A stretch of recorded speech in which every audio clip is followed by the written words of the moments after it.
Hindi Pero, daw. narinig niyo na ba yung silent quitting? Yes. Silent quitting is like, kino-condition mo nga yung tao na aalis ka na. Totoo. Ganon siya. So basically, you're not gonna quit on a person direkta. Like, Totoo. to the point.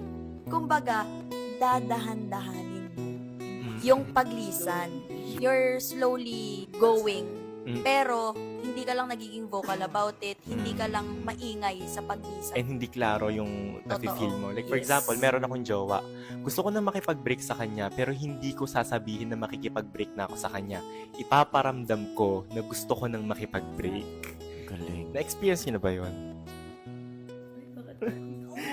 Aga-aga. Parang napastop siya for a moment kasi may naalala siya. Parang naiiyak na si Kyle. Hindi kasi, alam mo, hindi ko sure kung silent quitting yung ginawa niya. Ano Pero, bang experience? parang hindi niya na pinapakita sa akin na na-appreciate niya yung mga ginagawa ko.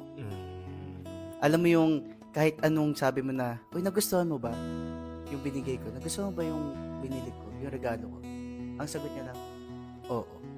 Na which is hindi siya ganun before. Kumaga parang hindi niya na ipaparamdam sa'yo na dapat ka pang mag-stay sa akin. Hindi niya na ipaparamdam sa'yo na mahal pa kita. Hindi niya Hindi niya sinabi directly, pero yun yung pina-feel niya sa'yo.